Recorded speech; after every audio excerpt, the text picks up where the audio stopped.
All right, main event: Brock Lesnar versus Seth Rollins. For the WWE World Heavyweight Championship. Am I the only one that thinks that's too long of a name? I'm waiting until, like, say if in the next year they shorten it again. My original prediction was that Kane was faking his injury on SmackDown and J&J on Raw. But so I thought that it would end in a DQ with Kane interfering, either that or Seth Rollins winning by a count out by just taking his title and running. Let's not get to the clear ending of it yet. Let's go a little bit in detail. It started off with Suplex City. Yeah, and watching that match at first, I thought they'd build it up like it seemed like it was going to be the opposite of the John Cena match, where it was nothing but suplexes the whole match against John Cena. I feared they'd build it up, like they'd wait till like the last 5 minutes of the match for all the suplexes to start. And it seemed like a squash match, which is really kind of disappointing because you'd like to see Rollins come off as a legit threat. But I wanted to see him say he was going to burn Suplex City down to the ground. Like, it would have been interesting if he actually got in some offense and hit some of those high-flying moves, or even hit that horrible, awful-looking pedigree, and Lesnar just happened to no-sell it into an F5. I don't remember even Rollins even jumping out of from the ring to the outside.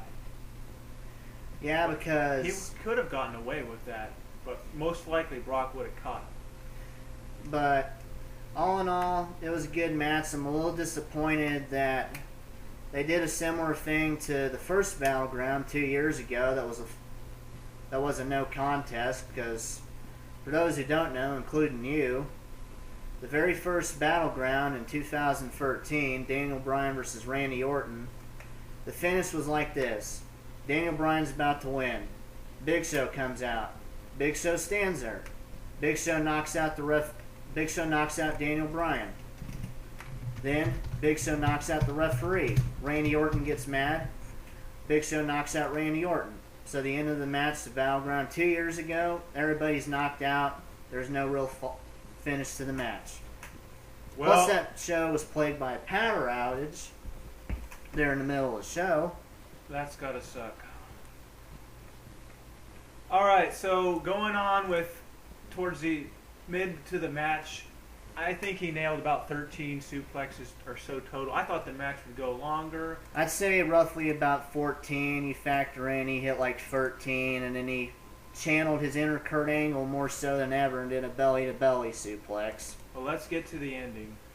Yes, the ending. Unexpected thing happened. The Undertaker returned.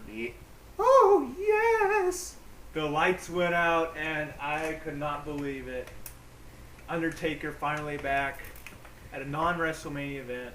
And at first you start to wonder if the rumors were true, or if it just be a ruse and say the lights come back on, or say if the Undertaker is the plan B, coming off as a heel, which really wouldn't make sense right now. No. I wanted Undertaker to get his revenge from Brock. So did I, and they did it at the most. They did it at the most unexpected time. Reason being, they did it in a non-WrestleMania, a non-Raw.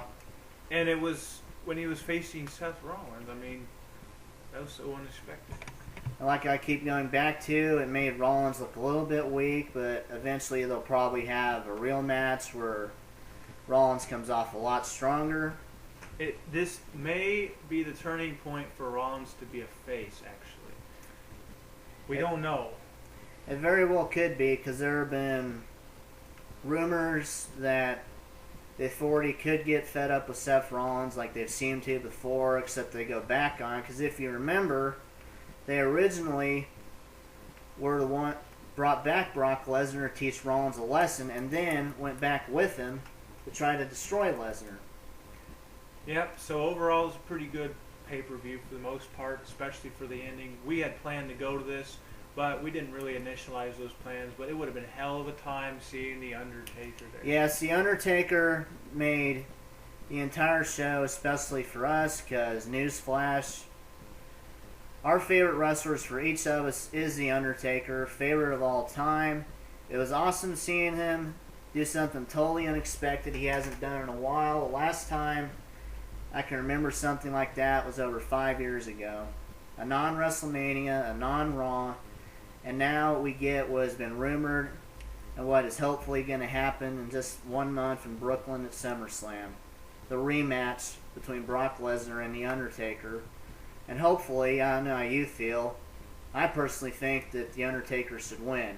He should. He's never beaten Brock Lesnar, but this should be his time to win. Yeah, and it's never...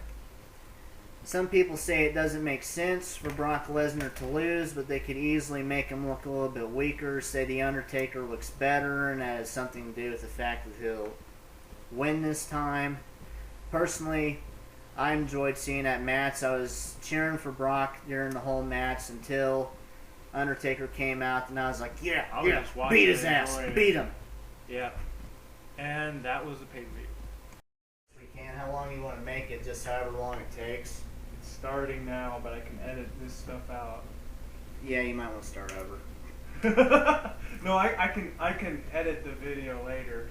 We can screw around a little bit while it's going. Welcome to the Battleground Review Kickoff Show. Yeah, we're here. We have a kickoff show for the review. Well, So, in the kickoff show, it was R-Truth versus Bad News Barrett. The match was somewhat decent, and it was kind of lengthy for a pre-show match. but I'm afraid I've got some bad news. I won, so I can't go back to Bad News Barrett, which was awesome. Bad News I nailed the suck as bull King hammer Barrett. and destroyed R-Truth in the first match. Proceeding with the second match. Well, I want to talk about myself some more, because I'm Bad News Barrett. Oh no, I'm King Barrett now. Boom! I forgot the second match. Well, the actual opening match was me, the Celtic Warrior fella, against Randy Orton. I probably shouldn't even do the voices. We might just have to scrap it. We might just have to start over. I This don't know. whole thing is messed up. We might as well just say what happened at the end. Let's just start over. Let's just start. The Oh. whole thing.